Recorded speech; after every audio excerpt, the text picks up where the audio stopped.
बिस्मिल्लाहिर्रहमानिर्रहीम बोलते कालम के साथ मैं आमिर रज़ा खान। और यूक्रेन में बैठा यहूदी ज़ेलेंस्की जो कि एक यहूदी नस्ल इंसान है, वो इधर उधर जो है पर मार रहा है। पहले उसने पर मारा जब उसने कैस्पियन में एक ईरानी जहाज़ पर हमला किया, एक ईरानी शहीद हुआ और चंद ज़ख्मी हुए। ईरान ने पलट कर जवाब देने के लिए अपने जनूब में मिज़ाइल जो हैं उनको लगाना शुरू किया, उनकी इंस्टॉलेशन शुरू की। तो यूक्रेन जो है भाग गया, उल्टे पांव भागा। और उसने ये कहा कि ये तो पहले ज़ेलेंस्की ने ये बयान दिया कि रशिया जो है वो असला फराहम कर रहा था ईरान को। फिर उसने कहा कि रशिया सैटेलाइट की मदद से इमेजिंग और टारगेटिंग जो है वो दे रहा है।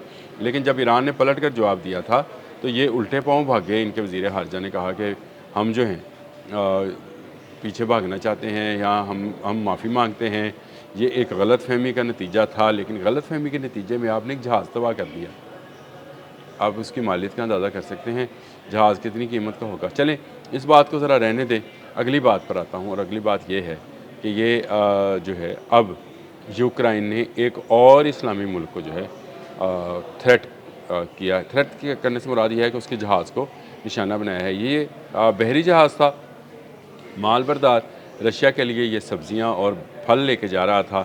तुर्किया का ये जहाज़ था, जी हाँ, तुर्किया का ये जहाज़ जिस पर एक यूक्रेनियन, मुबीना तौर पर यूक्रेनियन, क्योंकि आरटीटीवी तो यही कह रहा है कि यूक्रेन की तरफ से एक ड्रोन आता है और वो उसके इंजन वाली साइड पर आकर लगता है, जिससे उसकी इंजन की साइड जो है वो अफेक्ट होती है। ये एक और वजह हो सकती है कि इस जंग को मज़ीद फैलाया जाए। ज़ेलेंस्की रशिया के साथ इतने देर से, यानी बहुत अरसे से जो जंग लड़ रहा है, उसका मकसद उसको तो इंगेज करना ही था, फिर यूरोप को इंगेज करना था। अब जब यूरोप पूरी तरह से इंगेज हो चुका है तो उसने एक ऐसा मुल्क तलाश किया जो कि मुस्लिम दुनिया को इंगेज कर सकता था। ईरान के हवाले से उसने सिर्फ ये किया कि उसको धमकाया, उसके जहाज़ को निशाना बनाया। ईरान ने जब धमकाया तो माफ़ी मांग ली। अब तुर्किया जो कि नेटो का रुकन है और नेटो का जो क्लॉज 5 है उसके तहत एक पर हमला सब पर हमला होगा, तस्वर किया जाएगा। तो ये एक और नई चीज़ जो है वो सामने आएगी। और यूक्रेन क्योंकि नॉन नेटो कंट्री है, इसने अप्लाई किया हुआ है, लेकिन अभी तक क्योंकि ये जंग की हालत में है तो नेटो किसी ऐसे मुल्क को अपना रुकन नहीं बनाता है जो जंग की हालत में हो। लेकिन तुर्किया के जहाज़ पर हमला जो है ये अब जो है एक बड़ी कार्रवाई है ज़ेलेंस्की की तरफ से। वो इर्द गिर्द के ममालिक को निशाना बनाकर उनको इस जंग में इन्वॉल्व करना चाहता है। उस बड़ी जंग में जो कि एक खलीज में, आबने हमज़ में जारी है, फिर यमन की तरफ जो है खलीज अहमर में जारी है, फिर कैस्पियन सी में उसने ईरानी जहाज़ को निशाना बनाया। और अब तुर्किया की बारी थी और तुर्किया को भी निशाना बनाया गया। ये छोटे छोटे वाक़यात, छोटे छोटे इसलिए कह रहा हूँ, जब बड़ी जंग लगी हो तो फिर जहाज़ों पर मिसाइल का लगना या ये जो ड्रोन्स हैं इनका गिरना जो है, इसको जंग तो नहीं कहा जा सकता। जंग की इब्तिदा के लिए पहले की कार्रवाइयाँ जंग से पहले की कार्रवाइयाँ कहा जा सकता है। तुर्किया नेटो का रुकन है, मैंने आपको बताया। तुर्किया एक बड़ी फ़ौजी ताकत है। तुर्किया अपने जहाज़ बना रहा है, तुर्किया अपनी चीज़ें जो हैं उनको सेट कर रहा है। और इसी सेटिंग के अंदर यूक्रेन जो है अब क्या तुर्किया के सामने आना चाह रहा है, रशिया को मज़ीद दबाया जा रहा है। और इसी दबाव के तहत जो है अब ये हमला हुआ है यूक्रेन के एक ड्रोन ने।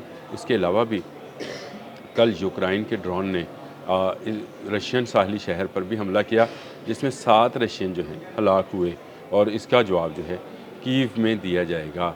लेकिन अगर तुर्किया भी इस जंग में शामिल होता है, जो कि अभी मुमकिन नहीं है नेटो का रुकन होने की वजह से, बहुत सारे मामलात हैं। फिर यूरोप पूरा नेटो में है, फिर उसके बाद अमेरिका है जो इस वक्त हेड करता है नेटो को।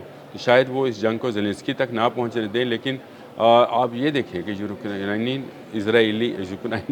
यहूदी इजराइली तो नहीं है, चले, लेकिन इसराइल का हर यहूदी जो है बाय बर्थ जो है वहाँ का नेशनल होता है, उसको रोका नहीं जाता है। वो वहाँ नेशनल है, कारोबार कर सकता है, रह सकता है, कार्ड बना सकता है, शादी कर सकता है, वो तमाम मामलात जो वहाँ का नेशनल कर सकता है। दुनिया के किसी हिस्से में पैदा होने वाला यहूदी जो है होना उसको बनी इसराइल से चाहिए, वो इसराइल का शहरी तस्वर होगा। तो ये ज़ेलेंस्की भी इसराइल का उस हवाले से شہری ہے کیونکہ یہ بھی اسی بنی اسرائیل سے تعلق رکھتا ہے جو اس وقت دنیا میں امن کو خراب کرنا چاہتی ہے۔ یہ وہی بنی اسرائیل ہے جس کے ساتھ ہماری آخری جنگ آرمگڈون ہونی ہے، ہرمجدون کی جنگ یا محرمۃ الکبریٰ، جو بھی آپ کہہ لیں۔ اس کے لیے یہ چھیڑ خانی جو ہے وہ کرتے رہتے ہیں۔ اب ترکیہ جو ہے اگر اس جنگ میں نہیں بھی آتا تب بھی جو ہے زیلنسکی کو بڑی ہزیمت کا سامنا کرنا پڑے گا۔ ایک طرف سے رشیا ہے، ایران ہے، اور اب ترکیہ کو بھی اس نے نشانہ بنا کر جواز تو فراہم کر دیا کہ ترکیہ اس کی کل کو مدد نہیں کرے گا۔ نیٹو رکن ہونے کے باوجود ترکیہ اپنے جہاز پر ہونے والے حملے کا بدلہ لے سکتا ہے۔ کب لے گا یہ اس کا فیصلہ طیب اردوان نے کرنا ہے، کسی اور نے نہیں، کیونکہ اگر اسی طرح جہاز رانی کے تمام چینلز کو، جیسے میں نے آپ کو بتایا کہ باب مندب بند ہے، پھر آپ نے ہرمز بند ہے، پھر اب یہ کیسپین والا معاملہ جو ہے، بحیرہ کیسپین یہ بند ہے، اور اس کے بعد پھر اگر توسوشیما آپ نے ملاقہ توسوشیما یہ بھی بند ہوتی ہیں، تو یہ پوری پانیوں پر بڑی جنگ یعنی جنگ عظیم کا نقشہ بن جائے گا۔ زیلنسکی ادھر ادھر ڈرونز مارنے کی بجائے اگر وہ امن کی طرف چلنے کی کوشش کرے، امریکن صدر کے ساتھ ملاقات کی بجائے اگر وہ رشین صدر کے ساتھ ملاقات کی کوشش کرے تو یہ جنگ بند ہو سکتی ہے، لیکن یہودی یہ کبھی نہیں چاہیں گے۔ وہ اپنی بڑی جنگ کا آغاز، آرمگڈن کا آغاز جو ہے وہ کر چکے ہیں۔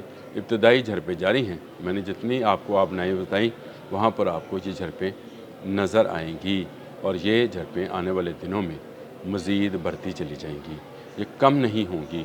جنگ کا جو لیول ہے وہ بڑھتا ہوا نظر آتا ہے، جنگ رکتی ہوئی نظر نہیں آتی ہے، امن نظر نہیں آ رہا ہے، سمندری راستوں پر بحری جہازوں پر حملے، آگ اور خون نظر آتا ہے، کیونکہ یہی شاید اسرائیل اور یہودیوں کا مطمع نظر ہے کہ اس کو ختم کیا جائے۔ ان کو ختم کیا جائے گا تو اس کے بعد وہ اس بڑی جنگ کے لیے تیاری کریں گے جس کا میں نے ذکر کیا آپ سے۔ اس کو آرمگڈن کہیں، ہرمجدون کہیں، محرمۃ الکبریٰ کہیں، تینوں الحامی مذاہب میں یہ جنگ موجود ہے۔ اس کی آگ ایک جگہ سے بجھے گی اور دوسری جگہ پر جل اٹھے گی۔ دہیمہ میں نے یہ اس کی حدیث مبارکہ بھی آپ کو بتا رکھی ہے، میرے سننے والے تو اس سے بخوبی آگاہ ہیں۔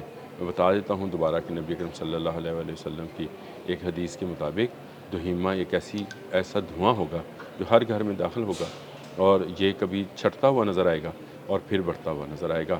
یہی کچھ ہمیں نظر آتا ہے۔ جنگ کو زیلنسکی اور نیتن یاہو ایک پلاننگ کے تحت آگے لے کر چل رہے ہیں۔ ابھی انہوں نے چھیڑ چھاڑ شروع کر رکھی ہے، ابھی اس بڑی جنگ میں انہوں نے پورے یورپ کو بھی تباہ کرانا ہے، رشیا کی طاقت کو کم کرنا ہے، اور کوشش کرنی ہے کہ یہودی انڈسٹریز جو ہیں ان کو فلرش کیا جائے، یعنی یورپ کی تباہی، یہودیوں کی آباد کاری اس پر بھی ہے ویسے، لیکن وہ بہت زیادہ پھر آپ لوگ جو ہیں اس کو شاید نہ کر سکیں، لیکن یہ تو ہے کہ عمران البیت المقدس جو ہے وہ اسی اکنامک سپرمیسی کا نام ہے۔ آنے والے کسی ولاگ میں اس کو پورا ڈیٹیل میں آپ کو بتاؤں گا۔ ابھی تک تو یہی ہے کہ یہ جنگ ایران سے نکل کر ترکیہ میں بھی داخل ہو سکتی ہے، کیونکہ اس کے جہاز پر حملہ ہوا ہے۔ اب تک کے لیے اتنا ہی۔ اللہ حافظ۔